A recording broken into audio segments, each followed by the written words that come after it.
ਗਾਵਾਂ ਦੇ 부ਝਾਈ।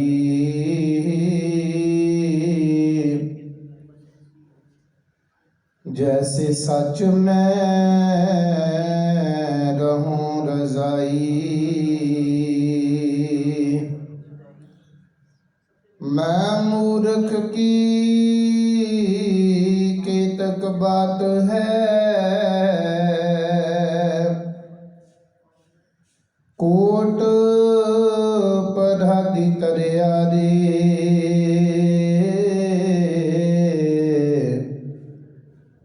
गुरु नानक जिन सुनिया पिखिया, से फिर गर्भास ना परियारे। गुरु नानक जिन सुनिया पिखिया,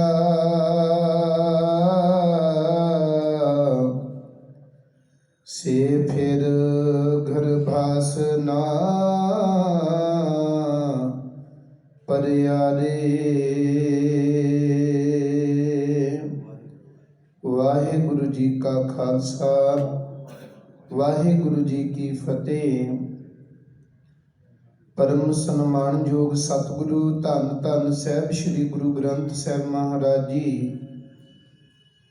जिन्हां दी पावन अते पवित्र हजूरी अंदर रात्रि दे दीवाना विच हाजरियां भर के गुरबाणी पढ़ सुन के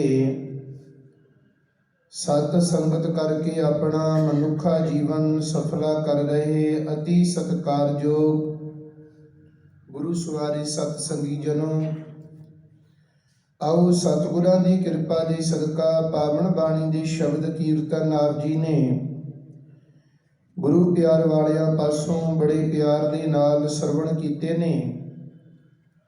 आओ इसी तरह पिछले समय तो चले आ रहे लड़ीवार इतिहास 10वें पातशाह धन धन साहिब श्री गुरु गोबिंद सिंह साहिब जी, जिन्हां दा कल दे दिन जिथे जिथे गुरु नानक नाम लेवा संगतां बैठियां ने, साहिब श्री गुरु गोबिंद सिंह साहिब जी के अवतार पुरब नूं सारियां ने मिल के बड़ी शरधा ते भावना दे नाल मनाया। आओ ऐसे सतगुरु दीन दयाल पातशाह कलगीधर पातशाह के पवित्र जीवन दियां अमोलक विचारां सारे जने मिल के साझ पाउण दा यतन करिए। पिछले समय दे विच आप जी ने सरवण कीता है कि साहिब श्री गुरु गोबिंद सिंह साहिब जी आनंदपुर साहिब जी की पवित्र धरती ते आए, अपनी पवित्र रसना तो पावन बाणी का शब्द उचारण किया। आनंद पिया मेरी माए वाला शब्द सतगुरु गुरु तेग बहादुर महाराज जी नूं सुनाया। इस नगर का नाम चक नानकी तो बदल के आनंदपुर साहिब रख दिता गया। साहिब श्री गुरु गोबिंद सिंह साहिब महाराज जी के वास्ते इस स्थान के उत्ते पढ़ाई दे हर तरह करके सतगुरां दे वल्लों प्रबंध किए गए। साहिब श्री गुरु गोबिंद सिंह महाराज जी, जिन्हां दे नाल उस वेले दे 3 टीचरां ने सांझ पाई है। पहले ने काजी पीर मुहम्मद जी, दूसरे ने चौधरी साहिब सिंह, तीसरे गुरु घर दे विच एक खडावा भाई चौंपा जी। इन्हां 3 टीचरां दे नाल सतगुरां ने अरबी फारसी अते गुरमुखी दे जिहड़े अखर सन उन्हां दी सांझ पाई। पावन बाणी दी संथਿਆ, पावन बाणी दी विचार धन गुरु तेग बहादुर महाराज जी ने आप बख्शिश की। इस तो इलावा हर तरह की शस्त्र विद्या, घोड़सवारी, नेजेबाजी, जिन्ने भी गतके दे हथ ने उन्हां सारियां दे विच साहिब श्री गुरु गोबिंद सिंह साहिब महाराज जी 3 साल की उम्र दे विच बिल्कुल निपुण हो गए। भली भांत जानते हो, उधरों उम्र तकरीबन 9 साल की हो गई, ਉਧਰੋਂ ਪੰਜਾਬ ਦੀ ਧਰਤੀ ਦੇ ਉੱਤੇ, ਇਸ ਭਾਰਤ ਦੀ ਧਰਤੀ ਦੇ ਉੱਤੇ ਔਰੰਗਜ਼ੇਬ ਦੇ ਵੱਲੋਂ ਕਹਿਰ ਢਾਏ ਗਏ। ਹਿੰਦੂ ਧਰਮ ਨੂੰ ਬਹੁਤ ਵੱਡਾ ਖਤਰਾ ਜਿਹੜਾ ਸੀ ਉਹ ਔਰੰਗਜ਼ੇਬ ਤੋਂ ਦਿਸਿਆ। ਜ਼ਬਰਦਸਤੀ ਜਨੇਊ ਜਿਹੜੇ ਸਨ ਉਤਾਰੇ ਜਾਣ ਲੱਗੇ, ਟਿੱਕੇ ਖਤਮ ਕੀਤੇ ਜਾਣ ਲੱਗੇ, ਧਾਰਮਿਕ ਸਥਾਨ ਮੰਦਿਰ ਜਿਹੜੇ ਸਨ ਉਹ ਢਾਏ ਜਾਣ ਲੱਗੇ। ਤੇ ਧੰਨ ਗੁਰੂ ਗੋਬਿੰਦ ਸਿੰਘ ਸਾਹਿਬ ਮਹਾਰਾਜ ਜੀ ਨੇ ਤਕਰੀਬਨ 9 ਸਾਲ ਦੀ ਉਮਰ ਦੇ ਵਿੱਚ ਪਿਤਾ ਦੇ ਕੋਲੋਂ ਜਦੋਂ ਇਹ ਬਚਨ ਸੁਣੇ ਕਿ ਇਹਨਾਂ ਦੇ ਧਰਮ ਨੂੰ ਕੋਈ ਮਹਾਂਪੁਰਖ ਤੋਂ ਮਹਾਂਪੁਰਖ ਆਪਣੀ ਸ਼ਹਾਦਤ ਦੇ ਕੇ ਬਚਾ ਸਕਦਾ ਹੈ, ਤੇ ਸਤਿਗੁਰੂ ਗੁਰੂ ਗੋਬਿੰਦ ਸਿੰਘ ਮਹਾਰਾਜ ਜੀ ਦੇ ਬਚਨ ਸਨ, ਪਾਤਸ਼ਾਹ ਪਿਤਾ ਜੀ ਆਪ ਜੀ ਤੋਂ ਵੱਡਾ ਮਹਾਂਪੁਰਖ ਕਿਹੜਾ ਹੋ ਸਕਦਾ ਹੈ। ਆਪਣੇ ਪਿਤਾ ਦੀ ਕੁਰਬਾਨੀ ਦਿੱਤੀ, ਗੁਰਤਾ ਗੱਦੀ ਦੇ ਉੱਤੇ ਸੁਭਾਏਮਾਨ ਹੋਏ। ਤੇ ਮੈਂ ਬੜੀ ਵਾਰੀ ਇਹ ਬੇਨਤੀ ਕਰਦਾ ਹੁੰਨਾ, ਗੁਰੂ ਨਾਨਕ ਸਾਹਿਬ ਮਹਾਰਾਜ ਜੀ ਸ਼ੁਰੂ ਤੋਂ ਲੈ ਕੇ ਗੁਰੂ ਸਨ, ਉਸ ਤੋਂ ਬਾਅਦ ਦੇ ਵਿੱਚ ਜਿੰਨੇ ਗੁਰੂ ਸਾਹਿਬਾਨ ਗੁਰਤਾ ਗੱਦੀ ਦੇ ਉੱਤੇ ਸੁਭਾਏਮਾਨ ਹੁੰਦੇ ਨੇ, ਸੰਗਤਾਂ ਵੱਲੋਂ ਵਧੀਆ ਤੋਂ ਵਧੀਆ ਭੇਟਾ, ਵਧੀਆ ਤੋਂ ਵਧੀਆ ਨਜ਼ਰਾਨੇ ਜਿਹੜੇ ਨੇ ਉਹ ਭੇਟ ਕੀਤੇ ਜਾਂਦੇ ਨੇ। ਪਰ ਅੱਜ ਧੰਨ ਗੁਰੂ ਗੋਬਿੰਦ ਸਿੰਘ ਮਹਾਰਾਜ ਜੀ ਆਨੰਦਪੁਰ ਸਾਹਿਬ ਜੀ ਦੀ ਪਵਿੱਤਰ ਧਰਤੀ ਦੇ ਉੱਤੇ ਗੁਰਤਾ ਗੱਦੀ ਉੱਤੇ ਸੁਭਾਏਮਾਨ ਹੋਏ, ਤੇ ਸਭ ਤੋਂ ਪਹਿਲੀ ਭੇਟਾ ਜਿਹੜੀ ਸੀ ਉਹ ਪਿਤਾ ਦਾ ਸੀਸ ਝੋਲੀ ਦੇ ਵਿੱਚ ਪਾਇਆ ਗਿਆ। ਸਭ ਤੋਂ ਪਹਿਲੀ ਭੇਟਾ ਜਿਹੜੀ ਸੀ, ਇੱਥੋਂ ਕੁਰਬਾਨੀਆਂ ਦਾ ਦੌਰ ਅੱਗੇ ਸ਼ੁਰੂ ਹੋ ਜਾਂਦਾ ਹੈ। ਪਿਤਾ ਗੁਰੂ ਧੰਨ ਗੁਰੂ ਤੇਗ ਬਹਾਦਰ ਮਹਾਰਾਜ ਜੀ ਦੀ ਸ਼ਹਾਦਤ ਹੋਈ। ਗੁਰੂ ਗੋਬਿੰਦ ਸਿੰਘ ਸਾਹਿਬ ਮਹਾਰਾਜ ਜੀ 9 ਸਾਲ ਦੀ ਉਮਰ ਦੇ ਵਿੱਚ ਗੁਰਤਾ ਗੱਦੀ ਦੇ ਉੱਤੇ ਸੁਭਾਏਮਾਨ ਹੋਏ, ਤੇ ਸਤਿਗੁਰਾਂ ਨੇ ਬਿਲਕੁਲ ਭੇਦ ਭਾਦ ਨੂੰ ਜੀਵਨ ਦੇ ਵਿੱਚੋਂ ਮਿਟਾ ਕੇ, ਮੈਂ ਆਰੰਭਤਾ ਦੇ ਵਿੱਚ ਵੀ ਇੱਕ ਬੇਨਤੀ ਕੀਤੀ ਸੀ, ਸਤਿਗੁਰਾਂ ਦਾ ਰਾਜ ਪ੍ਰਗਟ ਕਰਨ ਵਾਲਾ ਇੱਕ ਪੀਰ ਭੀਖਣ ਸ਼ਾਹ ਏ ਤੇ ਦੂਸਰਾ ਪੰਡਤ ਸ਼ਿਵ ਦਾਤੇ। ਸਤਿਗੁਰੂ ਗੁਰੂ ਗੋਬਿੰਦ ਸਿੰਘ ਮਹਾਰਾਜ ਜੀ ਜਿਹੜੀ ਫਾਰਸੀ ਤੇ ਅਰਬੀ ਦੇ ਅੱਖਰਾਂ ਦੀ ਸਾਂਝ ਪਾਈ, ਉਹ ਇੱਕ ਟੀਚਰ ਜਿਹੜਾ ਹਿੰਦੂ ਧਰਮ ਦੇ ਨਾਲ ਸੰਬੰਧ ਰੱਖਣ ਵਾਲਾ ਸਹਿਬ ਚੰਦ, ਤੇ ਦੂਸਰਾ ਟੀਚਰ ਜਿਹੜਾ ਕਾਜੀ ਪੀਰ ਮੁਹੰਮਦ, ਉਹ ਮੁਸਲਮਾਨ ਧਰਮ ਦੇ ਨਾਲ ਸੰਬੰਧ ਰੱਖਣ ਵਾਲਾ ਹੈ। ਏਦਾਂ ਕਹਿਣ ਦਾ ਭਾਵ ਇਹ ਹੈ ਕਿ ਸਤਿਗੁਰਾਂ ਦੇ ਘਰ ਦੇ ਵਿੱਚ ਕਿਸੇ ਤਰ੍ਹਾਂ ਦਾ ਕੋਈ ਭੇਦ ਭਾਵ ਨਹੀਂ ਕਿ ਇਹ ਕਿਹੜੇ ਧਰਮ ਦੇ ਨਾਲ ਸੰਬੰਧ ਰੱਖਦਾ ਹੈ। ਸਤਿਗੁਰੂ ਜੀ ਦੇਖਦੇ ਨੇ ਤੇ ਇੱਕ ਇਨਸਾਨ ਨੂੰ ਦੇਖਦੇ ਨੇ। ਸਰੀਰ ਦਾ ਜਿਹੜਾ ਸਾਡਾ ਕੋਲ ਸਰੀਰ ਹੈ, ਇਹ ਅਸੀਂ ਕੋਈ ਵੀ ਬਣਾ ਸਕਦੇ ਹਾਂ। ਇਹ ਸਰੀਰ ਨੂੰ ਭਾਵੇਂ ਹਿੰਦੂ ਬਣਾ ਲਈਏ, ਭਾਵੇਂ ਮੁਸਲਮਾਨ ਬਣਾ ਲਈਏ, ਭਾਵੇਂ ਇਹਨੂੰ ਸਿੱਖ ਬਣਾ ਲਈਏ, ਪਰ ਜਿਹੜੀ ਸੁਰਤ ਹੈ ਨਾ, ਜਿਹੜਾ ਇਹ ਸਰੀਰ ਦੇ ਕੇ ਇਹਦੇ ਵਿੱਚ ਰੱਬ ਜੀ ਨੇ ਆਪਣੀ ਜੋਤ ਰੱਖੀ ਹੈ, ਉਹ ਇੱਕ ਹੀ ਹੈ। ਉਹ ਨਾ ਕਿਸੇ ਨੇ ਆ ਕੇ ਦੁਨੀਆ ਵਿੱਚ ਆ ਕੇ ਉਹਨੂੰ ਹਿੰਦੂ ਬਣਾਇਆ ਤੇ ਨਾ ਮੁਸਲਮਾਨ ਬਣਾਇਆ, ਨਾ ਕੋਈ ਹੋਰ ਧਰਮ ਬਣਾ ਸਕਿਆ। ਉਹ ਜੋਤ ਸਾਰਿਆਂ ਵਿੱਚ ਇੱਕੋ ਜਿਹੀ ਹੈ। ਇਹ ਤੇ ਦੁਨੀਆ ਦੇ ਵਿੱਚ ਹੀ ਆ ਕੇ ਅਸੀਂ ਆਪਣੇ ਧਰਮ ਵੱਖਰੇ ਸਥਾਪਿਤ ਕਰ ਲਏ। ਗੁਰੂ ਨਾਨਕ ਸਾਹਿਬ ਮਹਾਰਾਜ ਜੀ ਨੂੰ ਵੀ ਉਸ ਵੇਲੇ ਦੇ ਕਾਜੀ ਪੰਡਤਾਂ ਨੇ ਸਵਾਲ ਕੀਤੇ ਸੀ ਵੀ ਜੇ ਤੁਸੀਂ ਕਹਿੰਦੇ ਹੋ ਨਾ ਕੋਈ ਹਿੰਦੂ ਨਾ ਕੋਈ ਮੁਸਲਮਾਨ, ਤੇ ਫਿਰ ਤੁਸੀਂ ਕੋਈ ਤੀਜਾ ਧਰਮ ਕਿਹੜਾ ਦੁਨੀਆ ਦੇ ਅੰਦਰ ਪੈਦਾ ਕਰ ਦਿੱਤਾ। ਤੇ ਸਤਿਗੁਰਾਂ ਨੇ ਇੱਕ ਕਿਰਪਾ ਕੀਤੀ ਸੀ। ਸਤਿਗੁਰੂ ਜੀ ਕਹਿਣ ਲੱਗੇ, ਮੈਂ ਦੁਨੀਆ ਦੇ ਅੰਦਰ ਅਸਲੀਅਤ ਦੱਸਣ ਵਾਸਤੇ ਆਇਆ। ਮੈਂ ਅਸਲੀ ਰੱਬ ਵੀ ਤੁਹਾਨੂੰ ਦੱਸਾਂਗਾ ਕਿ ਅਸਲੀ ਰੱਬ ਕੌਣ ਹੈ। ਉਹ ਸਤਿਗੁਰਾਂ ਨੇ ਇੱਕ ਓੰਕਾਰ ਦੀ ਗੱਲ ਕੀਤੀ ਤੇ ਨਾਲ ਸਤਿਗੁਰਾਂ ਨੇ ਕਿਹਾ, ਤੂੰ ਸਦਾ ਸਲਾਮਤ ਨਿਰੰਕਾਰ। ਜਿਹੜਾ ਰੱਬ ਹੈ ਉਹ ਕਿਸੇ ਸਰੀਰ ਦੇ ਵਿੱਚ, ਕਿਸੇ ਮੂਰਤੀ ਦੇ ਵਿੱਚ ਕੈਦ ਨਹੀਂ। ਉਹ ਰੱਬ ਜਿਹੜਾ ਉਹ ਨਿਰੰਕਾਰ ਹੈ, ਉਹਦਾ ਕੋਈ ਵੀ ਆਕਾਰ ਨਹੀਂ। ਜਦੋਂ ਆਪਾਂ ਜਾਪ ਸਾਹਿਬ ਜੀ ਧੰਨ ਗੁਰੂ ਗੋਬਿੰਦ ਸਿੰਘ ਸਾਹਿਬ ਮਹਾਰਾਜ ਜੀ ਦੀ ਪਾਵਨ ਬਾਣੀ ਪੜ੍ਹਦੇ ਆ ਨਾ, ਉਹਦੇ ਵਿੱਚ ਸਤਿਗੁਰੂ ਜੀ ਕਹਿੰਦੇ, ਰੱਬ ਜੀ ਤੇਰਾ ਆਪਣਾ ਕੋਈ ਵੀ ਆਕਾਰ ਨਹੀਂ, ਤੇ ਆ ਸਾਰੇ ਹੀ ਆਕਾਰ ਤੇਰੇ ਨੇ। ਰੱਬ ਦਾ ਆਪਣਾ ਕੋਈ ਆਕਾਰ ਨਹੀਂ, ਪਰ ਦੁਨੀਆ ਦੇ ਵਿੱਚ ਜਿੰਨੇ ਆਕਾਰ ਬਣਾਏ ਨੇ ਉਹਨਾਂ ਸਾਰਿਆਂ ਦੇ ਵਿੱਚ ਰੱਬ ਆਪ ਬੈਠਾ ਹੋਇਆ। ਹਰੇਕ ਜਿੰਨੇ ਵੀ ਆਕਾਰ ਬਣਾਏ ਨੇ, ਭਾਵੇਂ ਮਨੁੱਖਾ ਸਰੀਰ ਦਾ ਬਣਾਇਆ, ਜਿੰਨੇ ਵੀ ਦੁਨੀਆ ਅੰਦਰ ਆਕਾਰ ਬਣਾਏ ਨੇ, ਸਭਨਾਂ ਵਿੱਚ ਆਪ ਬੈਠਾ, ਪਰ ਰੱਬ ਦਾ ਆਪਣਾ ਕੋਈ ਆਕਾਰ ਨਹੀਂ, ਉਹ ਨਿਰੰਕਾਰ ਹੈ। ਗੁਰੂ ਨਾਨਕ ਸਾਹਿਬ ਮਹਾਰਾਜ ਜੀ ਕਹਿੰਦੇ, ਮੈਂ ਰੱਬ ਅਸਲੀ ਦੱਸਾਂਗਾ। ਅਸਲੀ ਰੱਬ ਕੌਣ ਹੈ? ਤੇ ਜੇ ਤੁਸੀਂ ਧਰਮ ਦੀ ਗੱਲ ਕਰੋ, ਮੈਂ ਧਰਮ ਨਹੀਂ, मैं दुनिया के अंदर असलीयत दसन वास्ते आया वां कि आ साबित सूरत है जिहड़ा मनुख रब ने दुनिया के अंदर भेजिया। इहदे नाल कोई छेड़खानी नहीं। फिर भी अज 10वें पातशाह दे तक गल आ गई, पर गुरु घर दे विच किसी तरह का कोई वितकरा नहीं। क्योंकि जिहड़े धर्म भावें असीं बनाए ने, हरेक धर्म दे विच सारे मनुख माड़े नहीं। ना मुसलमान धर्म दे विच सारे मनुख माड़े सन। पढ़ के देखियो जीवन इतिहास, किन्ने ऐसे मुसलमान वीर जिन्हां ने अपना सारा कुछ गुरु साहब तो निशावर कर दिता। पिछले समय दे विच आपां कोटला निहंग दा जिहड़ा जीवन सी वो विचारिया। ओदी बच्ची ने सारा जीवन जिहड़ा सी, पिता ने एक बारी कह दिता, हुकूमतां आईयां ते कह दिता आ कमरे दे अंदर मेरी धी ते मेरा जवाई है, मेरी धी ते मेरा जवाई है। भाई बचित्र सिंह जी अत दे जख्मी हो गए सन ते शहादत प्राप्त कर गए।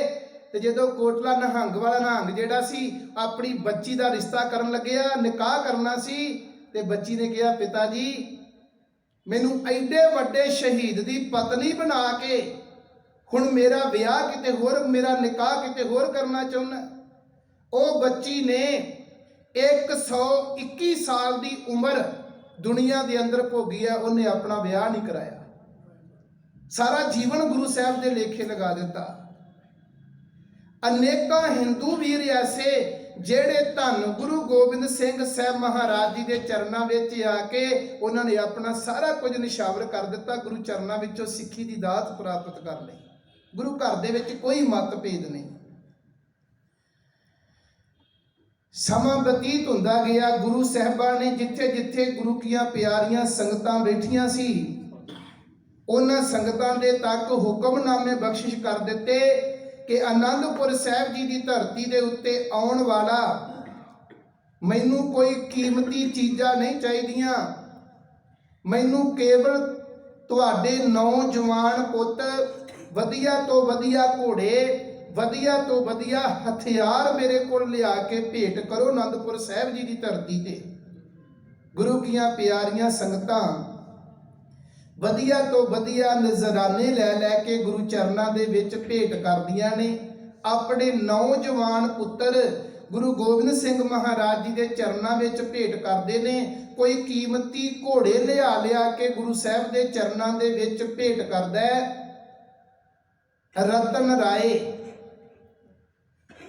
बेनती करा, जिहड़ा पिछले समय इतिहास विचारे आपां कि गुरु तेग बहादुर महाराज जी जदों गुरु गोबिंद सिंह महाराज जी का प्रकाश हुंदा ते आसाम की धरती ते ने, राजे राम सिंह जी दे कोल ने, ते सतगुरां दी असीस दे सदका इहदे घर दे विच औलाद होई सी, पुत्र होया सी, उहदा नाम रतन राय रखिया गया सी।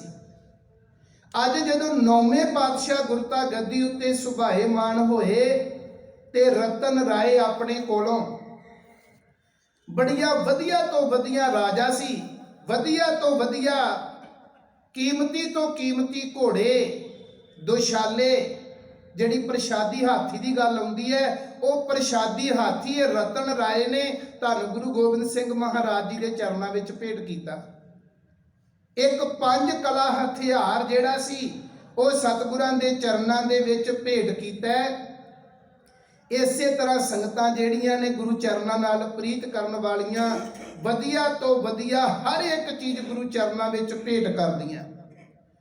हुण ये गल्लां दा पता हौली हौली पहाड़ी राजियां नूं पता लगन लग्या। राजा भीमचंद, राजे भीमचंद ने अपना एक पुरोहित जिहदा नाम इतिहास दे विच पम्मा करके आया, उस पम्मे पुरोहित नूं 3 वारी धन गुरु गोबिंद सिंह महाराज जी के चरणों में सतगुरां दे दरबार दे विच भेजिया कि तू जाके देख के आ कि गुरु गोबिंद सिंह महाराज जी की शोभा किस तरह की है, वो घर किस तरह का है, वो दरबार किस तरह का है। पम्मा पुरोहित जिहड़ा सी वो 3 वारी धन गुरु गोबिंद सिंह महाराज जी की शरण विच आया, पर जाके भीमचंद नूं दस्सिया कुछ नहीं। ਰਾਜਾ ਭੀਮ ਚੰਦ ਇੱਕ ਦਿਨ ਪੁੱਛਣ ਲੱਗਾ, ਕਹਿੰਦਾ ਵੀ ਮੈਂ ਤੈਨੂੰ 3 ਵਾਰੀ ਭੇਜਿਆ ਗੁਰੂ ਗੋਬਿੰਦ ਸਿੰਘ ਸਾਹਿਬ ਮਹਾਰਾਜ ਜੀ ਦੇ ਕੋਲ ਤੇ ਤੂੰ ਆ ਕੇ ਦੱਸਿਆ ਕੁਝ ਨਹੀਂ। ਪੰਮਾ ਪਰੋਹਤ ਹੱਥ ਜੋੜ ਕੇ ਬੇਨਤੀ ਕਰਨ ਲੱਗਾ, ਕਹਿੰਦਾ ਦੱਸਿਆ ਮੈਂ ਤੁਹਾਨੂੰ ਤਾਂ ਨਹੀਂ ਕਿਉਂਕਿ ਜਿਹੜੇ ਰਾਜੇ ਲੋਕ ਹੁੰਦੇ ਨੇ ਉਹ ਕੰਨਾਂ ਦੇ ਬੜੇ ਕੱਚੇ ਹੁੰਦੇ ਨੇ।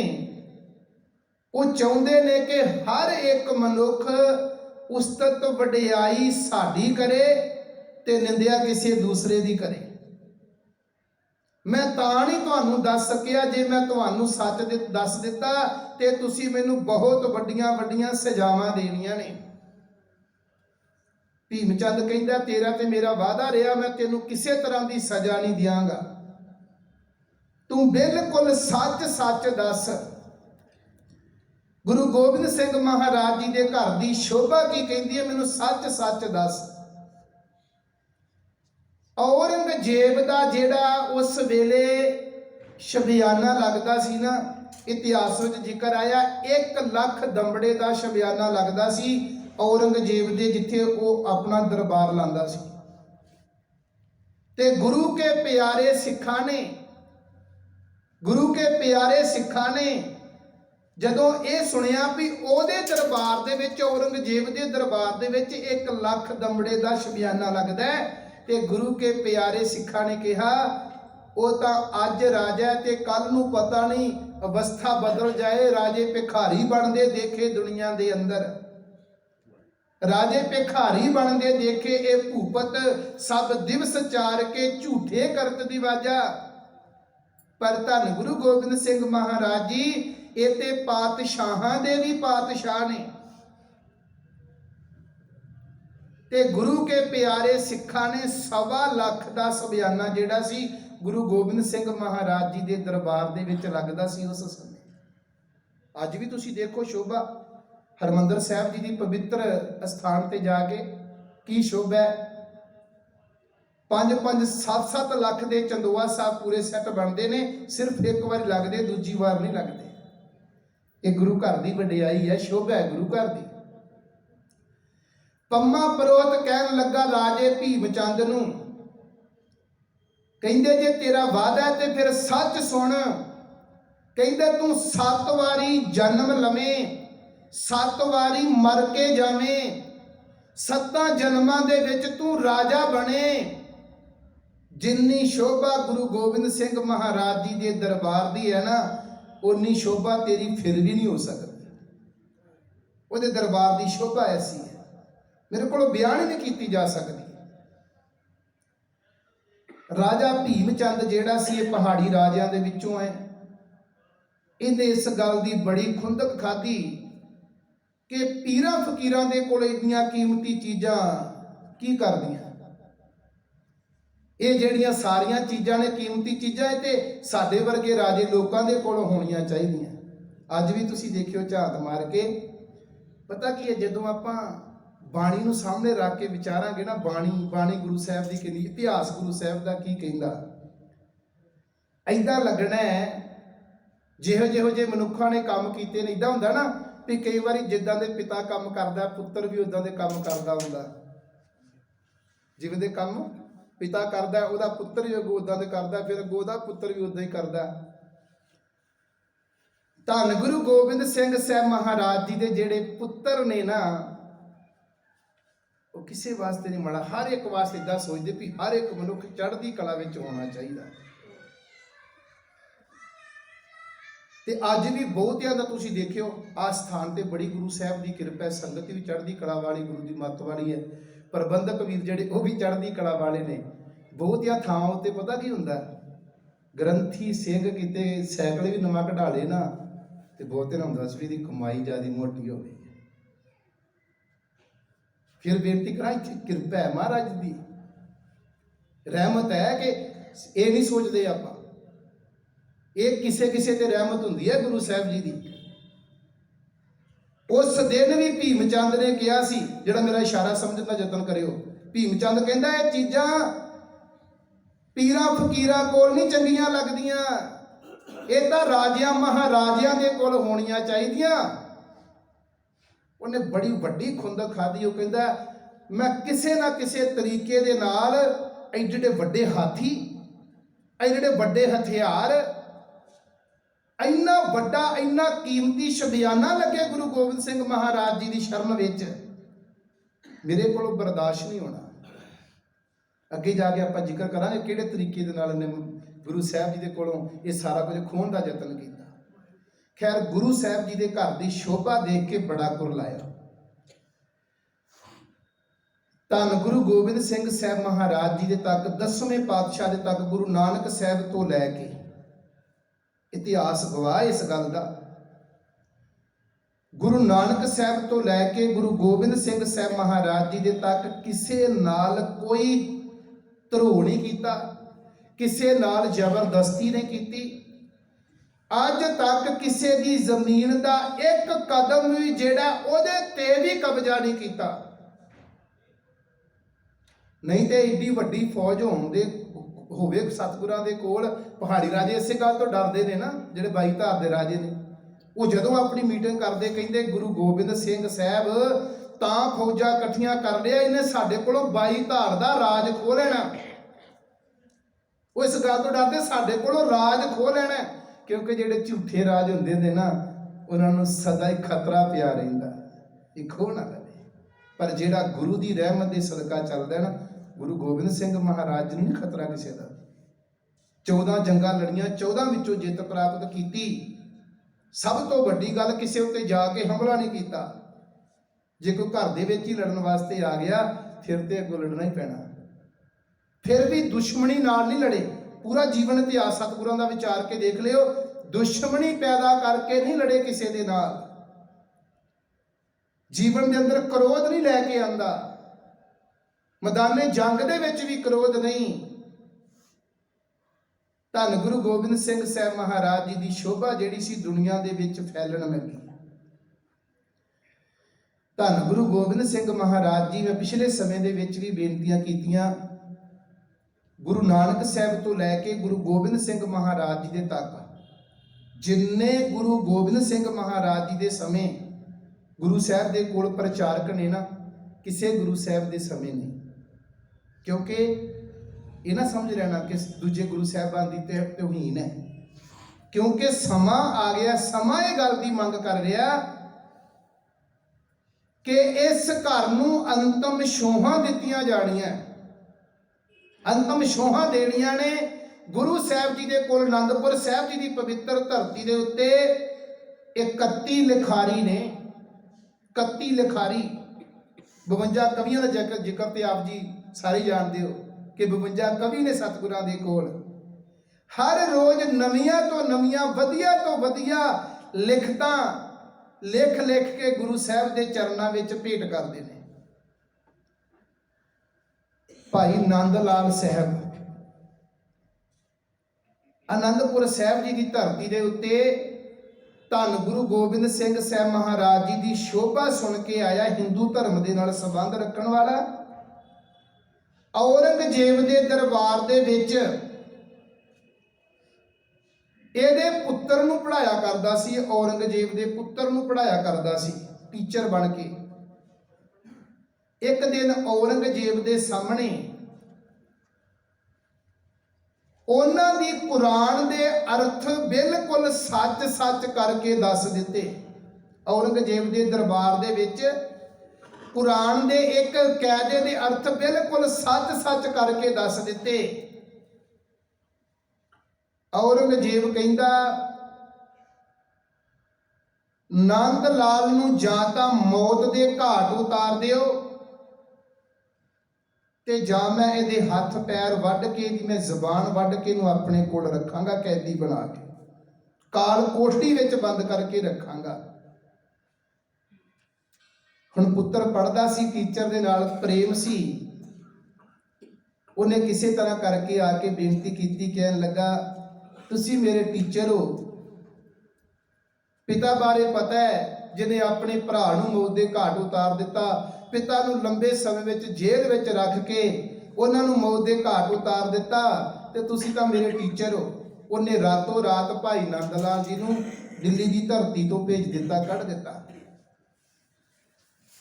ਭਾਈ ਨੰਦ ਲਾਲ ਜੀ ਧੰਨ ਗੁਰੂ ਗੋਬਿੰਦ ਸਿੰਘ ਮਹਾਰਾਜ ਜੀ ਦੀ ਸ਼ਰਨ ਵਿੱਚ ਆ ਗਏ। ਅਨੰਦਪੁਰ ਸਾਹਿਬ ਆ ਕੇ ਸਤਿਗੁਰਾਂ ਦੇ ਚਰਨਾਂ ਵਿੱਚ ਸੇਵਾ ਕਰਨੀ ਸ਼ੁਰੂ ਕਰ ਦਿੱਤੀ। ਇੱਥੇ ਕਿਸੇ ਨੂੰ ਮਨਾਈ ਨਹੀਂ। ਇੱਥੇ ਭਾਵੇਂ ਪੰਮਾ ਪਰੋਤ ਆਇਆ, ਉਹ ਵੀ ਆ ਕੇ ਏਦਾਂ ਸੰਗਤ ਦੇ ਵਿੱਚ ਬਹਿ ਗਿਆ। ਅੱਜ ਭਾਈ ਨੰਦ ਲਾਲ ਜੀ ਆਏ ਨੇ, ਉਹ ਵੀ ਗੁਰੂ ਚਰਨਾਂ ਵਿੱਚ ਸੰਗਤ ਕਰਨ ਲੱਗ ਪਏ, ਸੇਵਾ ਕਰਨ ਲੱਗ ਪਏ। ਇੱਥੇ ਕਿਸੇ ਨੂੰ ਕੋਈ ਮਨਾਈ ਨਹੀਂ। ਗਿਆਨੀ ਬੜੇ ਵੱਡੇ ਸਨ। ਪਹਿਲਾਂ ਬੇਨਤੀ ਕਰਦੇ ਆ, ਰਹਿਤ ਮਰਿਆਦਾ ਦਾ ਅੰਗ ਹੈ ਉਹਨਾਂ ਦੀਆਂ ਜਿਹੜੀਆਂ ਅਕੈਦਾਂ ਲਿਖੀਆਂ ਹੋਈਆਂ ਭਾਈ ਨੰਦ ਲਾਲ ਜੀ ਦੀਆਂ। 3 ਬਾਣੀਆਂ ਧੰਨ ਗੁਰੂ ਗ੍ਰੰਥ ਸਾਹਿਬ ਮਹਾਰਾਜ ਜੀ ਦੀ ਸ਼ਰਨ ਵਿੱਚ ਪੜਨ ਦਾ ਅਧਿਕਾਰ ਹੈ ਰਹਿਤ ਮਰਿਆਦਾ ਦੇ ਮੁਤਾਬਕ। ਧੰਨ ਗੁਰੂ ਗ੍ਰੰਥ ਸਾਹਿਬ ਦੀ ਬਾਣੀ, ਭਾਈ ਗੁਰਦਾਸ ਜੀ ਦੀ ਬਾਣੀ ਜਿੰਨੀਆਂ ਵਾਰਾਂ ਨੇ, ਤੇ ਭਾਈ ਨੰਦ ਲਾਲ ਜੀ ਦੀ ਬਾਣੀ, ਉਹਨਾਂ ਦੀਆਂ ਗਜ਼ਲਾਂ, ਰਹਿਤ ਮਰਿਆਦਾ ਦੇ ਮੁਤਾਬਕ ਇਹ 3 ਬਾਣੀਆਂ ਧੰਨ ਗੁਰੂ ਗ੍ਰੰਥ ਸਾਹਿਬ ਦੀ ਸ਼ਰਨ ਵਿੱਚ ਪੜੀਆਂ ਜਾਂਦੀਆਂ। ਲਿਖਾਰੀ ਬੜੇ ਕਮਾਲ ਦਾ ਸੀ। ਇਹਨੇ ਗੁਰੂ ਚਰਨਾਂ ਵਿੱਚ ਰਹਿੰਦਿਆਂ ਇੱਕ ਪੁਸਤਕ ਲਿਖੀ ਆਪਣੇ ਕੋਲੋਂ, ਤੇ ਉਹ ਪੁਸਤਕ ਲਿਖ ਕੇ ਧੰਨ ਗੁਰੂ ਗੋਬਿੰਦ ਸਿੰਘ ਮਹਾਰਾਜ ਜੀ ਦੇ ਚਰਨਾਂ ਵਿੱਚ ਭੇਟ ਕੀਤੀ ਹੈ। ਧੰਨ ਗੁਰੂ ਗੋਬਿੰਦ ਸਿੰਘ ਮਹਾਰਾਜ ਜੀ ਨੇ ਉਹ ਪੁਸਤਕ ਨੂੰ ਪੜ੍ਹਿਆ ਤੇ ਗੁਰਸਿੱਖਾਂ ਨੂੰ ਭੇਜ ਕੇ ਭਾਈ ਨੰਦ ਲਾਲ ਜੀ ਨੂੰ ਬੁਲਾਇਆ ਵੀ ਜਿਹਨੇ ਇਹ ਪੁਸਤਕ ਲਿਖ ਕੇ ਭੇਟ ਕੀਤੀ ਹੈ ਨਾ, ਉਹ ਸਿੰਘ ਨੂੰ ਬੁਲਾ ਕੇ ਲਿਆਓ। ਭਾਈ ਨੰਦ ਲਾਲ ਜੀ ਨੂੰ ਬੁਲਾਇਆ ਗਿਆ ਤੇ ਭਾਈ ਨੰਦ ਲਾਲ ਜੀ ਨੂੰ ਪੁੱਛਦੇ ਨੇ, ਗੁਰੂ ਗੋਬਿੰਦ ਸਿੰਘ ਮਹਾਰਾਜ ਜੀ ਬੜੇ ਕਮਾਲ ਦੀ ਪੁਸਤਕ ਲਿਖੀ ਹੈ, ਇਹਦਾ ਨਾਮ ਕੀ ਰੱਖਿਆ? ਭਾਈ ਨੰਦ ਲਾਲ ਜੀ ਕਹਿੰਦੇ ਇਹਦਾ ਨਾਮ ਰੱਖਿਆ ਭਗਤੀ ਨਾਮਾ। ਗੁਰੂ ਗੋਬਿੰਦ ਸਿੰਘ ਮਹਾਰਾਜ ਜੀ ਕਹਿੰਦੇ ਨਹੀਂ, ਮੈਂ ਇਹਦਾ ਨਾਮ ਬਦਲ ਕੇ ਰੱਖਣਾ ਚਾਹੁੰਦਾ। ਗੁਰੂ ਗੋਬਿੰਦ ਸਿੰਘ ਮਹਾਰਾਜ ਵਡਿਆਈਆਂ ਉਸਤਤਾਂ ਦੇਖੋ। ਸਤਿਗੁਰੂ ਜੀ ਕਹਿੰਦੇ ਮੈਂ ਇਹਦਾ ਨਾਮ ਬਦਲ ਕੇ ਰੱਖਣਾ ਚਾਹੁੰਦਾ, ਭਗਤੀ ਨਾਮਾ ਨਹੀਂ, ਇਹ ਪੁਸਤਕ ਦਾ ਨਾਮ ਜ਼ਿੰਦਗੀ ਨਾਮਾ ਹੋਣਾ ਚਾਹੀਦਾ। ਮੈਂ ਇਸ ਪੁਸਤਕ ਦਾ ਨਾਮ ਜ਼ਿੰਦਗੀ ਨਾਮਾ ਰੱਖਣਾ ਚਾਹੁੰਦਾ। ਭਾਈ ਨੰਦ ਲਾਲ ਜੀ ਨੇ ਗੁਰੂ ਸਾਹਿਬ ਦੇ ਚਰਨ ਫੜ ਲਏ। ਪਾਤਸ਼ਾਹ, ਦਾਸ ਉਤੇ ਇੰਨੀਆਂ ਰਹਿਮਤਾਂ, ਗੁਰੂ ਚਰਨਾਂ ਦੇ ਨਾਲ ਇੰਨੀ ਗੂੜੀ ਪ੍ਰੀਤ ਪੈ ਗਈ। ਇਤਿਹਾਸ ਕਹਿੰਦਾ ਤਕਰੀਬਨ ਅਨੰਦਪੁਰ ਸਾਹਿਬ ਦੇ ਵਿੱਚ ਰਹਿੰਦਿਆਂ ਜਿੰਨੀ ਦੇਰ ਤੱਕ ਗੁਰੂ ਸਾਹਿਬ ਜੀ ਪਾਉਂਟਾ ਸਾਹਿਬ ਦੀ ਧਰਤੀ ਤੇ ਨਹੀਂ ਆਏ, ਓਨੀ ਦੇਰ ਤੱਕ ਇਹ ਲੰਗਰ ਸਤਿਗੁਰਾਂ ਦੇ ਵਾਸਤੇ ਆਪ ਥਾਲ ਤਿਆਰ ਕਰਕੇ ਗੁਰੂ ਚਰਨਾਂ ਵਿੱਚ ਲਿਆਉਂਦਾ ਸੀ। ਇੱਕ ਦਿਨ ਦਾ ਜ਼ਿਕਰ, ਸਤਿਗੁਰਾਂ ਦੇ ਚਰਨਾਂ ਵਿੱਚ ਲਿਆ ਕੇ ਥਾਲ ਭੇਟ ਕੀਤਾ। ਸਤਿਗੁਰੂ ਜੀ ਲੰਗਰ ਛਕਦੇ ਇਤਿਹਾਸ ਕਹਿੰਦਾ ਇੱਕ ਕੂਕਰ ਬੈਠਾ ਆ ਕੇ, ਕੁੱਤਾ ਬੈਠਾ। ਸ਼ਹਿਰਾਂ ਦੇ ਵਿੱਚ ਸਾਡਾ ਮਾਹੌਲ ਹੋਰ ਹੈ, ਪਿੰਡਾਂ ਵਿੱਚ ਅੱਜ ਵੀ ਇਹ ਅਵਸਥਾ ਵੇਖਣ ਵਾਸਤੇ ਮਿਲਦੀ ਹੈ। ਘਰਾਂ ਵਿੱਚ ਕੁੱਤੇ ਰੱਖੇ ਹੁੰਦੇ ਨੇ, ਤੇ ਜਦੋਂ ਮਾਲਕ ਕਿਤੇ ਪ੍ਰਸ਼ਾਦਾ ਛਕਦਾ ਹੋਵੇ ਨਾ, ਤੇ ਕੁੱਤਾ ਜਿਹੜਾ ਭਾਈ ਗੁਰਦਾਸ ਜੀ ਨੇ ਬੜਾ ਜ਼ਿਕਰ ਕੀਤਾ, ਬਾਣੀ ਵਿੱਚ ਵੀ ਬੜਾ ਜ਼ਿਕਰ ਹੈ। ਉਹ ਕੁੱਤਾ ਜਦੋਂ ਮਾਲਕ ਪ੍ਰਸ਼ਾਦਾ ਛਕਦਾ ਹੈ ਨਾ, ਜਦੋਂ ਗਰਾਹੀ ਤੋੜ ਕੇ ਮੂੰਹ ਵਿੱਚ ਪਾਣ ਲੱਗਦਾ ਹੈ, ਤੇ ਕੁੱਤਾ ਇੱਕ ਵਾਰੀ ਅੱਖਾਂ ਚੁੱਕ ਕੇ ਦੇਖਦਾ ਕਿ ਮੇਰਾ ਮਾਲਕ ਪਤਾ ਨਹੀਂ ਮੈਨੂੰ ਟੁੱਕਰ ਪਾਉਣ ਲੱਗਿਆ। ਕੁੱਤੇ ਦੀ ਵੀ ਇੰਨੀ ਸਿਫਤ ਕੀਤੀ ਹੈ, ਕਿਉਂਕਿ 2 ਤਰ੍ਹਾਂ ਦੇ ਕੁੱਤੇ ਦੱਸੇ ਨੇ। ਹਰ ਤਰ੍ਹਾਂ ਦੇ ਕਰ 2 ਤਰ੍ਹਾਂ ਦੀਆਂ ਸਾਰੀਆਂ ਚੀਜ਼ਾਂ ਬਾਣੀ ਦੇ ਅੰਦਰ, ਮਾਵਾਂ ਵੀ 2 ਤਰ੍ਹਾਂ ਦੀਆਂ ਦਰਸਾਈਆਂ। ਮੈਂ ਹੁਣੇ ਵੀ ਜ਼ਿਕਰ ਕਰਾਂਗਾ। ਉਹ ਕੁੱਕਰ ਬੈਠਾ ਹੋਇਆ, ਸਤਿਗੁਰੂ ਜੀ ਪ੍ਰਸ਼ਾਦਾ ਛਕਦੇ ਨੇ, ਉਹ ਵਾਰ-ਵਾਰ ਦੇਖਦਾ। ਸਤਿਗੁਰਾਂ ਨੇ ਆਪਣੇ ਕੋਲੋਂ ਪ੍ਰਸ਼ਾਦੇ ਦੀ ਇੱਕ ਗਰਾਹੀ ਤੋੜ ਕੇ ਕੁੱਕਰ ਦੇ ਵੱਲ ਸੁੱਟ ਦਿੱਤੀ ਹੈ। ਭਾਈ ਨੰਦ ਲਾਲ ਜੀ ਅਗਲੇ ਦਿਨ ਪ੍ਰਸ਼ਾਦਾ ਲੈ ਕੇ ਆਏ ਗੁਰੂ ਗੋਬਿੰਦ ਸਿੰਘ ਸਾਹਿਬ ਮਹਾਰਾਜ ਜੀ ਦੇ ਵਾਸਤੇ। ਸਤਿਗੁਰਾਂ ਦੇ ਚਰਨਾਂ ਵਿੱਚ ਪ੍ਰਸ਼ਾਦਾ ਰੱਖ ਕੇ ਜਿਹੜੀ ਥਾਂ ਦੇ ਉੱਤੇ ਕੁੱਕਰ ਬੈਠਾ ਸੀ, ਕੁੱਤਾ ਬੈਠਾ ਸੀ ਨਾ, ਉਸ ਥਾਂ ਦੇ ਉੱਤੇ ਜਾ ਕੇ ਬਹਿ ਗਏ। ਸਤਿਗੁਰੂ ਜੀ ਪ੍ਰਸ਼ਾਦਾ ਛਕਦਿਆਂ ਆਵਾਜ਼ ਮਾਰੀ, ਭਾਈ ਨੰਦ ਲਾਲ ਜੀ ਤੁਸੀਂ ਕਿੱਥੇ ਹੋ? ਕਹਿੰਦੇ ਪਾਤਸ਼ਾਹ ਮੈਂ ਤੁਹਾਡੇ ਚਰਨਾਂ ਵਿੱਚ ਬੈਠਾ। ਸਤਿਗੁਰੂ ਜੀ ਕਹਿੰਦੇ ਇੱਥੇ ਮੇਰੇ ਕੋਲ ਆ ਕੇ ਖੜੇ ਹੋ ਜਿੱਥੇ ਪਹਿਲਾਂ ਖੜੇ ਹੁੰਦੇ ਹੋ। ਕਹਿੰਦੇ ਨਹੀਂ ਪਾਤਸ਼ਾਹ, ਅੱਜ ਮੈਨੂੰ ਆਹ ਜਗ੍ਹਾ ਬੜੀ ਵਧੀਆ ਲੱਗਦੀ ਹੈ। ਸਤਿਗੁਰਾਂ ਨੇ ਪੁੱਛਿਆ, ਭਾਈ ਨੰਦ ਲਾਲ ਜੀ ਕਹਿਣ ਲੱਗੇ ਪਾਤਸ਼ਾਹ ਕੱਲ ਇਸ ਥਾਂ ਦੇ ਉੱਤੇ ਕੁੱਕਰ ਬੈਠਾ ਸੀ, ਤੁਸੀਂ ਆਪਣੇ ਛਕਦੇ ਹੋਏ ਪ੍ਰਸ਼ਾਦੇ ਦੇ ਵਿੱਚੋਂ ਇੱਕ ਗਦਾਈ ਉਹਨੂੰ ਬਖਸ਼ੀ ਕਰ ਦਿੱਤੀ ਸੀ। ਅੱਜ ਉਹ ਜਗ੍ਹਾ ਦੇ ਉੱਤੇ ਮੈਂ ਬੈਠਾ ਵਾਂ ਤੇ ਆਸ ਮੈਨੂੰ ਇਹ ਹੀ ਹੈ ਕਿ ਮੈਂ ਤੇਰੇ ਘਰ ਦਾ ਕੂਕਰਿਆ ਤੇ ਤੂੰ ਮੇਰਾ ਮਾਲਕ ਹੈ। ਤੂੰ ਛਕਦੇ ਹੋਏ ਪ੍ਰਸ਼ਾਦੇ ਦੇ ਵਿੱਚੋਂ ਪਾਤਸ਼ਾਹ ਇੱਕ ਗਰਾਈ ਤੋੜ ਕੇ ਮੈਨੂੰ ਬਖਸ਼ਿਸ਼ ਕਰ ਦੇਗਾ। ਸਤਿਗੁਰਾਂ ਨੇ ਭਾਈ ਨੰਦ ਲਾਲ ਜੀ ਨੂੰ ਗੱਲ ਵਕੜੀ ਵਿੱਚ ਲਿਆ। ਐਡਾ ਵੱਡਾ ਲਿਖਾਰੀ, ਇੰਨਾ ਵੱਡਾ ਗਿਆਨੀ ਹੋਣ ਦੇ ਨਾਤੇ ਮਨ ਦੇ ਅੰਦਰ ਕੋਈ ਅਹੰਕਾਰ ਨਹੀਂ, ਕਿਸੇ ਤਰ੍ਹਾਂ ਦੀ ਕੋਈ ਅਵਸਥਾ ਨਹੀਂ, ਕੇਵਲ ਤੇ ਕੇਵਲ ਇੱਕ ਗੁਰੂ ਗੋਬਿੰਦ ਸਿੰਘ ਮਹਾਰਾਜ ਜੀ ਦੇ ਚਰਨਾਂ ਵਿੱਚ ਅਭੇਦ ਹੋਣਾ। ਸਤਿਗੁਰਾਂ ਨੇ ਐਸਾ ਗੱਲ ਵਕੜੀ ਵਿੱਚ ਲਿਆ, ਉਹ ਸਦਾ ਵਾਸਤੇ ਉਹਨੂੰ ਆਪਣੇ ਕੋਲ ਬਿਠਾ ਲਿਆ। ਆ ਜਿਹੜੇ ਸ਼ਬਦ ਪੜ੍ਹਦੇ ਆ ਨਾ ਆਪਾਂ, ਹੱਕ ਹੱਕ ਅਗਾਹ ਗੁਰੂ ਗੋਬਿੰਦ ਸਿੰਘ, ਇਹ ਸਾਰੀਆਂ ਗਜ਼ਲਾਂ ਜਿਹੜੀਆਂ ਭਾਈ ਨੰਦ ਲਾਲ ਜੀ ਦੀਆਂ ਬਖਸ਼ਿਸ਼ ਕੀਤੀਆਂ ਹੋਈਆਂ, ਇਹ ਸਾਰਾ ਕੁਝ, ਇਹ ਖਜ਼ਾਨਾ ਜਿਹੜਾ ਭਾਈ ਨੰਦ ਲਾਲ ਜੀ ਦਾ ਬਖਸ਼ਿਸ਼ ਕੀਤਾ ਹੋਇਆ। ਇੱਕ ਬੇਨਤੀ ਕਰਕੇ ਸਮਾਪਤੀ ਕਰਾਂਗਾ। ਸ਼ਾਹ ਔਰੰਗਜ਼ੇਬ ਦਾ ਪੁੱਤਰ ਜਿਹੜਾ ਸੀ, ਇੱਕ ਦਿਨ ਮਨ ਬਣਿਆ ਕਿ ਮੈਂ ਦੇਖ ਕੇ ਤੇ ਆਵਾਂ। ਮੈਨੂੰ ਪੜ੍ਹਾਉਣ ਵਾਲਾ ਟੀਚਰ ਪਤਾ ਲੱਗਿਆ ਅਨੰਦਪੁਰ ਸਾਹਿਬ ਦੀ ਧਰਤੀ ਦੇ ਉੱਤੇ ਧੰਨ ਗੁਰੂ ਗੋਬਿੰਦ ਸਿੰਘ ਮਹਾਰਾਜ ਜੀ ਦੀ ਸ਼ਰਨ ਵਿੱਚ ਹੈ, ਮੈਂ ਮਿਲ ਕੇ ਤਾਂ ਆਵਾਂ। ਔਰੰਗਜ਼ੇਬ ਦਾ ਪੁੱਤਰ ਆਪਣੇ ਪਿਤਾ ਤੋਂ ਚੋਰੀ ਮਿਲਣ ਵਾਸਤੇ ਆਇਆ, ਅਨੰਦਪੁਰ ਸਾਹਿਬ ਦੀ ਧਰਤੀ ਦੇ ਉੱਤੇ ਆਇਆ। ਪੁੱਛਿਆ ਕਿ ਕੋਈ ਨੰਦ ਲਾਲ ਜੀ ਨੇ ਕੁਝ ਸਮੇਂ ਤੋਂ ਗੁਰੂ ਸਾਹਿਬ ਦੀ ਸ਼ਰਨ ਵਿੱਚ ਆਏ ਨੇ। ਭਾਈ ਨੰਦ ਲਾਲ ਜੀ ਨੂੰ ਬੁਲਾਇਆ ਗਿਆ। ਇਤਿਹਾਸ ਕਹਿੰਦਾ ਕਿ ਉਸ ਵੇਲੇ ਲੰਗਰ ਦੇ ਵਿੱਚ ਸੇਵਾ ਕਰ ਰਹੇ ਨੇ ਭਾਈ ਨੰਦ ਲਾਲ ਜੀ। ਜਿਹੜਾ ਤਨ ਤੇ ਚੋਲਾ ਪਹਿਨਿਆ ਹੋਇਆ, ਉਹਨੂੰ ਵੀ ਕੁਝ ਦਾਲ ਕਿਤੇ ਆਟਾ ਲੱਗਿਆ ਹੋਇਆ ਹੈ। ਤੇ ਜਦੋਂ ਆਏ, ਔਰੰਗਜ਼ੇਬ ਦਾ ਪੁੱਤਰ ਆਉਂਦਿਆਂ ਇੱਕ ਸਵਾਲ ਕਰਦਾ, ਨੰਦ ਲਾਲ ਜੀ ਕਿਹਾ ਹੋਵੇ ਜਾਂ ਟੀਚਰ ਕਹਿ ਕੇ ਕੁਝ ਕਹਿ ਕੇ ਪੁਕਾਰਿਆ ਹੋਵੇ ਕਿ ਤੈਨੂੰ ਸਾਡੇ ਦਰਬਾਰ ਦੀ ਯਾਦ ਤਾਂ ਬੜੀ ਆਉਂਦੀ ਹੋਣੀ ਹੈ, ਕਿਉਂਕਿ ਤੂੰ ਸ਼ਾਹੀ ਠਾਠ ਦੇ ਵਿੱਚ ਰਿਹਾ, ਉੱਥੇ ਹਰ ਤਰ੍ਹਾਂ ਦੀ ਸਹੂਲਤ ਸੀ, ਹਰ ਤਰ੍ਹਾਂ ਦਾ ਸੁੱਖ ਸੀ। ਇੱਥੇ ਤੇਰੇ ਬਸਤਰ ਵੀ ਮੈਂ ਦੇਖ ਰਿਹਾ, ਕਿਤੇ ਦਾਲ ਤੇ ਕਿਤੇ ਆਟਾ ਲੱਗਿਆ ਹੋਇਆ। ਭਾਈ ਨੰਦ ਲਾਲ ਜੀ ਬਚਨ ਕੀਤੇ, ਕਹਿਣ ਲੱਗੇ, ਉਹ ਭਲਿਆ, ਜਿਹੜਾ ਸੁੱਖ, ਜਿਹੜਾ ਆਨੰਦ ਮੈਨੂੰ ਧੰਨ ਗੁਰੂ ਗੋਬਿੰਦ ਸਿੰਘ ਮਹਾਰਾਜ ਜੀ ਦੇ ਚਰਨਾਂ ਵਿੱਚੋਂ ਇਸ ਥਾਂ ਦੇ ਉੱਤੇ ਪ੍ਰਾਪਤ ਹੋ ਰਿਹਾ ਹੈ, ਤੁਹਾਡੇ ਰਾਜ ਭਾਗ ਦੇ ਵਿੱਚ ਰਹਿ ਕੇ ਭਾਵੇਂ ਕਈ ਜਨਮ ਧਾਰਨ ਕਰ ਲੈਂਦਾ, ਆਨੰਦ ਨਹੀਂ ਸੀ ਪ੍ਰਾਪਤ ਹੋਣਾ। ਉਹਨੇ ਕਾਰਨ ਪੁੱਛਿਆ, ਕਹਿੰਦਾ ਕਾਰਨ ਕੀ ਹੈ? ਕਹਿੰਦੇ ਤੇਰੇ ਪਿਤਾ ਦੇ ਕੋਲ ਤੁਹਾਡੇ ਗ੍ਰੰਥ ਦੀ ਸ਼ਲੋਕ ਦੇ ਮੈਂ ਅਰਥ ਕੀਤੇ ਤੇ ਮੈਨੂੰ ਇਨਾਮ ਵਜੋਂ ਮੌਤ ਦੀ ਸਜ਼ਾ ਦਿੱਤੀ ਜਾਣੀ ਸੀ। ਤੁਹਾਡੇ ਹੀ ਗ੍ਰੰਥ ਦੇ, ਤੁਹਾਡੇ ਪਿਤਾ ਦੇ ਕੋਲ ਸੱਚਮੁੱਚ ਅਰਥ ਕਰਕੇ ਦੱਸ ਦਿੱਤੇ, ਉਹਦਾ ਇਨਾਮ ਮੈਨੂੰ ਮੌਤ ਦੀ ਸਜ਼ਾ ਦਿੱਤੀ ਜਾਣੀ ਸੀ। ਧੰਨ ਗੁਰੂ ਗੋਬਿੰਦ ਸਿੰਘ ਸਾਹਿਬ ਮਹਾਰਾਜ ਜੀ, ਜਿਹੜੀ ਮੈਂ ਪੁਸਤਕ ਲਿਖ ਕੇ ਉਹਨਾਂ ਦੇ ਚਰਨਾਂ ਵਿੱਚ ਭੇਟ ਕੀਤੀ, ਉਸ ਪੁਸਤਕ ਦੇ ਵਿੱਚ ਉਹਨਾਂ ਦੇ ਧੰਨ ਗੁਰੂ ਗ੍ਰੰਥ ਸਾਹਿਬ ਮਹਾਰਾਜ ਜੀ ਦਾ ਇੱਕ ਵੀ ਸ਼ਬਦ ਨਹੀਂ ਸੀ। ਧਿਆਨ ਦਿਓ, ਜਿਹੜੀ ਪੁਸਤਕ ਗੁਰੂ ਗੋਬਿੰਦ ਸਿੰਘ ਮਹਾਰਾਜ ਜੀ ਦੇ ਚਰਨਾਂ ਵਿੱਚ ਭੇਟ ਕੀਤੀ, ਉਹਨਾਂ ਦੇ ਧੰਨ ਗੁਰੂ ਗ੍ਰੰਥ ਸਾਹਿਬ ਦਾ ਇੱਕ ਵੀ ਸ਼ਬਦ ਨਹੀਂ ਸੀ ਮੈਂ ਲਿਖਿਆ।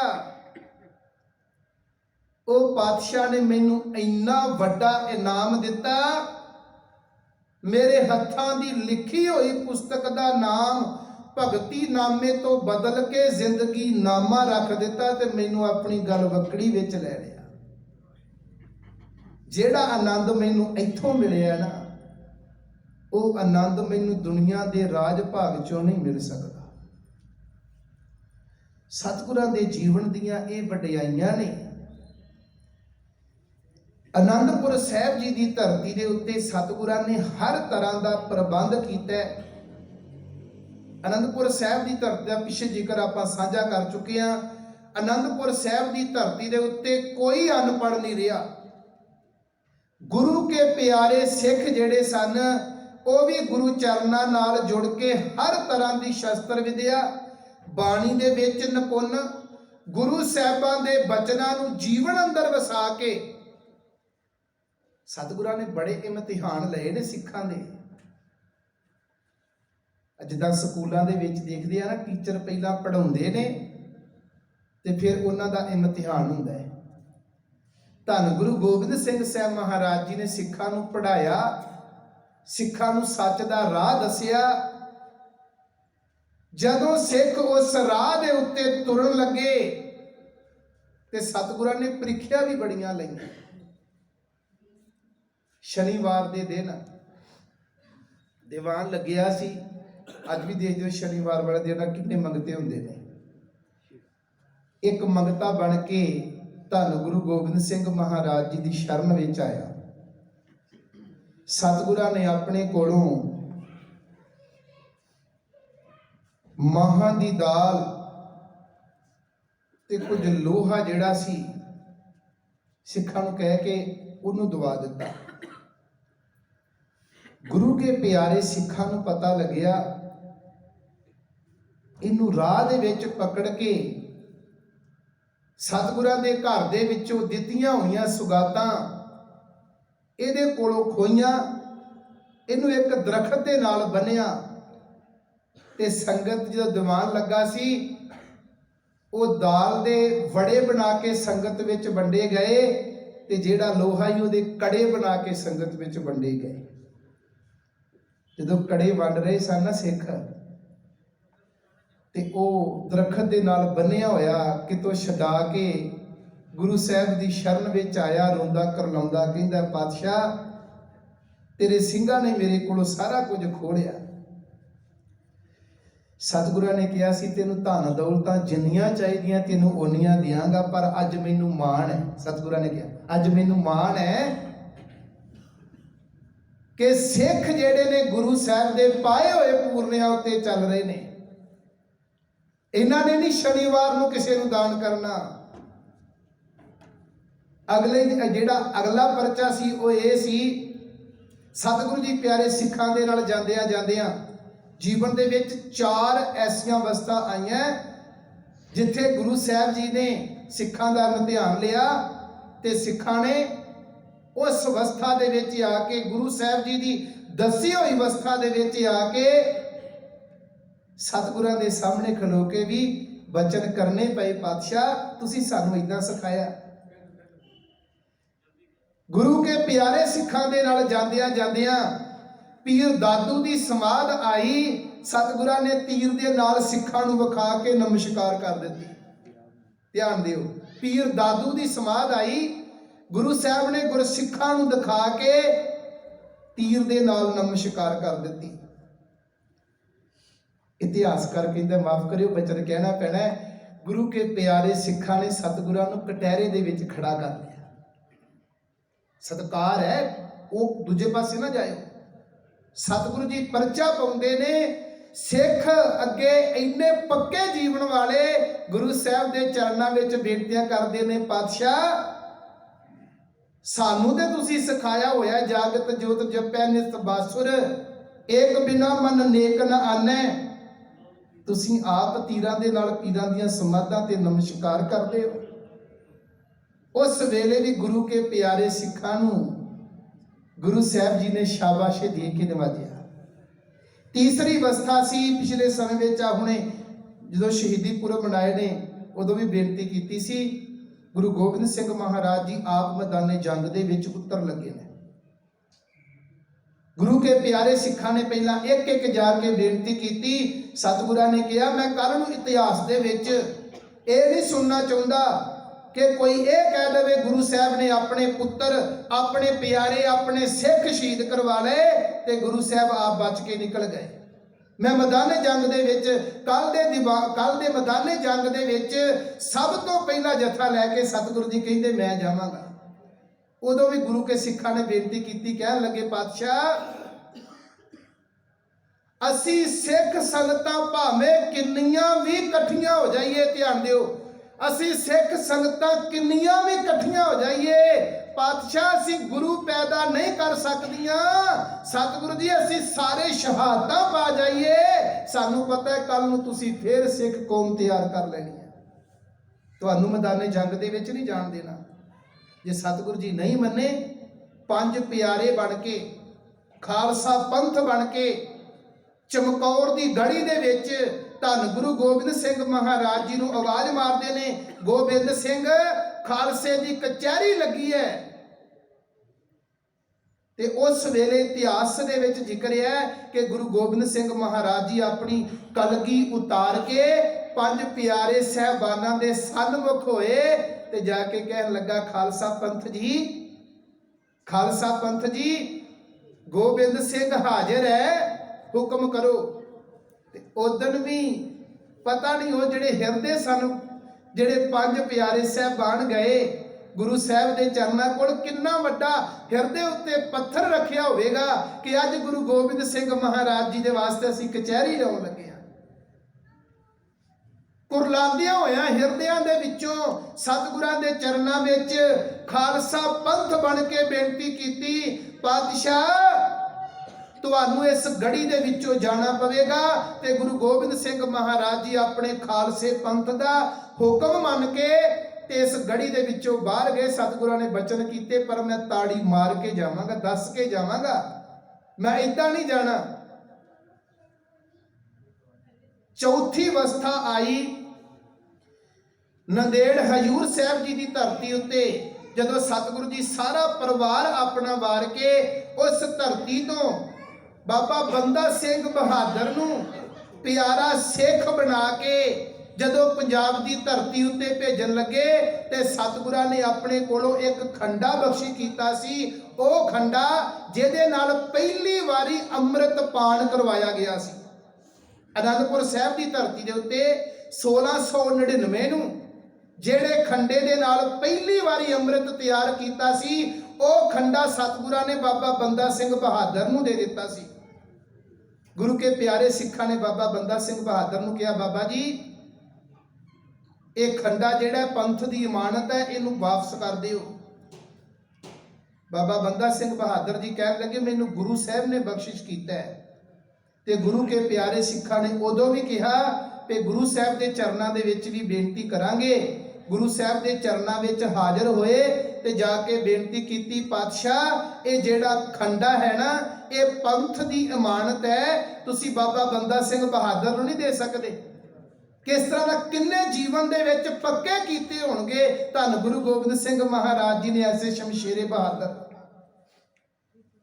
ਸਤਿਗੁਰਾਂ ਨੇ ਕਿਹਾ ਬਾਬਾ ਬੰਦਾ ਸਿੰਘ ਬਹਾਦਰ ਨੂੰ, ਸਤਿਗੁਰੂ ਜੀ ਕਹਿਣ ਲੱਗੇ, ਖੰਡਾ ਸੱਚਮੁੱਚ ਪੰਥ ਦੀ ਅਮਾਨਤ ਹੈ, ਖੰਡਾ ਇਹਨਾਂ ਨੂੰ ਮੋੜ ਦਿਓ, ਮੈਂ ਤੁਹਾਨੂੰ ਆਪਣੇ ਕੋਲੋਂ ਤੀਰ ਬਖਸ਼ੀ ਕਰਦਾ। ਸਤਿਗੁਰਾਂ ਨੇ ਖੰਡਾ ਵਾਪਸ ਕਰਾ ਕੇ 5 ਤੀਰ ਬਾਬਾ ਬੰਦਾ ਸਿੰਘ ਬਹਾਦਰ ਨੂੰ ਆਪਣੇ ਕੋਲੋਂ ਬਖਸ਼ਿਸ਼ ਕੀਤੇ। ਕਿਵੇਂ ਕਿਵੇਂ ਅਨੰਦਪੁਰ ਸਾਹਿਬ ਜੀ ਦੀ ਧਰਤੀ ਦੇ ਉੱਤੇ ਸਤਿਗੁਰਾਂ ਨੇ ਬਖਸ਼ਿਸ਼ਾਂ ਕੀਤੀਆਂ, ਕਿਵੇਂ ਕਿਵੇਂ ਰੌਣਕਾਂ ਲੱਗੀਆਂ, ਕਿਵੇਂ ਕਿਵੇਂ ਅਗਲੇ ਸਮੇਂ ਵਿੱਚ ਗੁਰੂ ਸਾਹਿਬ ਜੀ ਪਾਉਂਟਾ ਸਾਹਿਬ ਦੀ ਧਰਤੀ ਤੇ ਆਉਣਗੇ, ਇਹ ਸਾਰਾ ਕੁਝ ਆਪਾਂ ਅਗਲੇ ਸਮੇਂ ਦੇ ਵਿੱਚ ਵਿਚਾਰਨ ਦਾ ਯਤਨ ਕਰਾਂਗੇ ਜੀ। ਹੋਈਆਂ ਬੇਅੰਤ ਭੁੱਲਾਂ ਤੋਂ ਖਿਮਾ ਬਖਸ਼ਣੀ।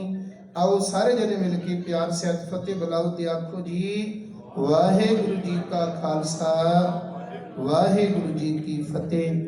ਬੇਨਤੀ ਹੈ ਗੁਰੂ ਕੀ ਪਿਆਰੀਆਂ ਸੰਗਤਾਂ, ਜਿੰਨੇ ਕੋ ਆਪਾਂ ਗੁਰੂ ਚਰਨਾਂ ਵਿੱਚ ਇਕੱਤਰ ਹੋਏ ਹਾਂ, ਸਮਾਪਤੀ ਤੱਕ ਸਾਰੇ ਇਸੇ ਤਰ੍ਹਾਂ ਗੁਰੂ ਚਰਨਾਂ ਵਿੱਚ ਵਿਰਾਜਮਾਨ ਰਹੋ। ਸਮਾਪਤੀ ਤੋਂ ਉਪਰੰਤ ਸੇਵਕ ਪਰਿਵਾਰ ਵੱਲੋਂ ਗੁਰੂ ਕਾ ਲੰਗਰ ਤਿਆਰ ਹੈ।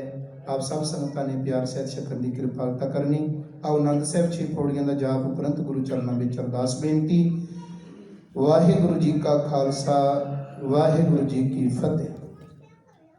ਰਾਮ ਕਲੀ ਮਹਿਲਾ ਤੀਜਾ।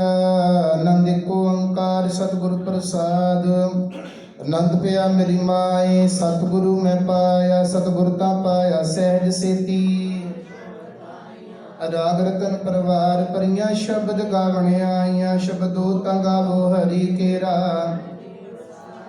ਕਹਿ ਨਾਨਕ ਆਨੰਦ ਹੋਆ ਸਤਿਗੁਰੂ ਮੈਂ ਪਾਇਆ, ਏ ਮਨ ਮੇਰਿਆ ਤੂੰ ਹਰ ਨਾਲ ਰਹੋ ਤੂੰ ਮਨ ਮੇਰੇ, ਦੁਖ ਸਭ ਵਿਸਾਰ ਨਾ ਅੰਗੀਕਾਰੋ ਕਰੇ ਤੇਰਾ।